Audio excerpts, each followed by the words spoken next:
अस्सलाम वालेकुम। आज मैं बना रही हूँ शीर खुरमा, जो कि ईद की बहुत ही स्पेशल रेसिपी है। बहुत ही ज़बरदस्त बनकर ये तैयार होता है, तकरीबन हर घर में बनाया जाता है। तो आइए देखते हैं कि ये किस तरीके से तैयार किया जाता है। सब्सक्राइब कीजिए ज्वेरिया किचन को और बेल आइकन को प्रेस कीजिए ताकि मेरी आने वाली हर नई वीडियो सबसे पहले आप तक पहुँचे, और वीडियो को एंड तक देखिए। शीर खुरमा बनाने के लिए जिन चीज़ों की ज़रूरत है उसमें मेरे पास 1 लीटर दूध है, हाफ पैकेट मैंने सइयों का लिया है, 150 ग्राम का सइयों का पैकेट था जो मैंने हाफ लिया है। 2-3 मेरे पास सब्ज़ इलायचियाँ थी जिनके बीज निकाल के मैंने इनको क्रश कर लिया। हाफ प्याली मेरे पास चीनी है, अपनी मर्ज़ी से ज़्यादा या कम कर सकते हैं चीनी। छुहारे हैं मेरे पास, 2-3 घंटे मैंने इन्हें पानी में भिगो दिया था और फिर मैंने इन्हें काट लिया है। किशमिश है, पिस्ते और बादाम है, इन दोनों के भी मैंने भिगो कर छिलके उतार लिए हैं। और मेरे पास है नारियल, खुश्क नारियल जो जिसे खोपा भी बोलते हैं। और इन तमाम चीज़ों को मैंने काट लिया है। सबसे पहले दूध को उबाल लेंगे,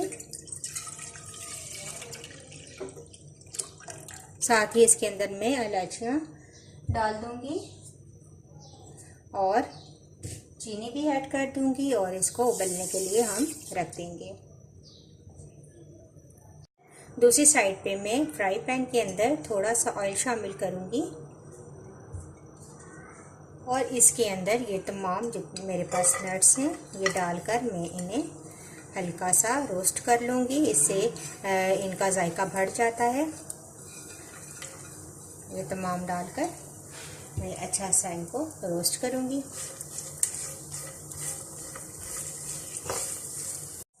तो देखिए हल्का सा मैंने इन्हें रोस्ट किया है, तकरीबन 1 से 1.5 मिनट आप इन्हें रोस्ट करें, बहुत ज़्यादा ना करें वरना इनका कलर ख़राब हो जाएगा और जायका भी ख़राब हो जाएगा।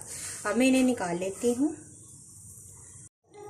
इसी फ्राई पैन के अंदर मैं थोड़ा सा ऑयल शामिल करूँगी और इसके अंदर मैं ये सेवइयाँ डाल दूँगी और इनको भी मैं हल्का सा रोस्ट कर लूँगी।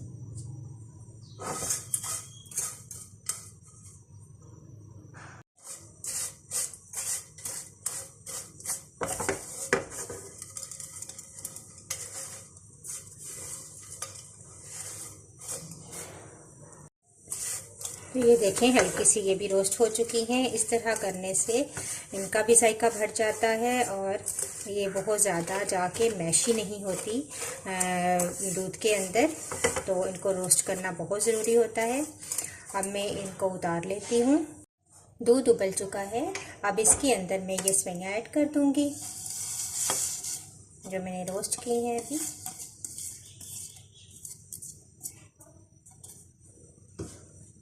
मिक्स कर लेंगे और साथ ही में जो मेरे पास ड्राई फ्रूट्स हैं ये भी जो मैंने भी रोस्ट किए हैं ये भी डाल दूंगी।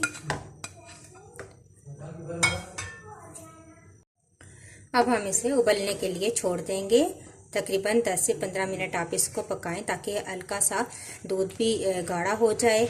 और इसमें यहाँ पे आप मलाई भी ऐड कर सकते हैं, जो मिल्क क्रीम होती है वो, या फिर आप इसके अंदर खोया ऐड कर सकते हैं।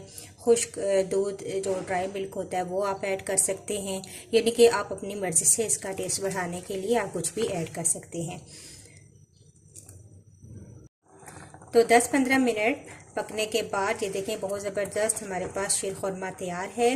अब मैं चूल्हा बंद कर देती हूँ और इसको डिश आउट कर लेती हूँ। तो लीजिए ज़बरदस्त शीर खुरमा हमारे पास तैयार है। आप इसको ठंडा करके खाएं या गरम। कुछ लोग गरम करके खाना पसंद करते हैं और कुछ लोग ठंडा करके खाना पसंद करते हैं। दोनों तरीक़ों से बहुत ज़बरदस्त, बहुत यम्मी ये लगता है। तो आप इसे ज़रूर ट्राई कीजिएगा और मुझे अपना फीडबैक ज़रूर दीजिएगा। नेक्स्ट वीडियो के साथ दोबारा हाजिर होंगी। अल्लाह हाफिज़।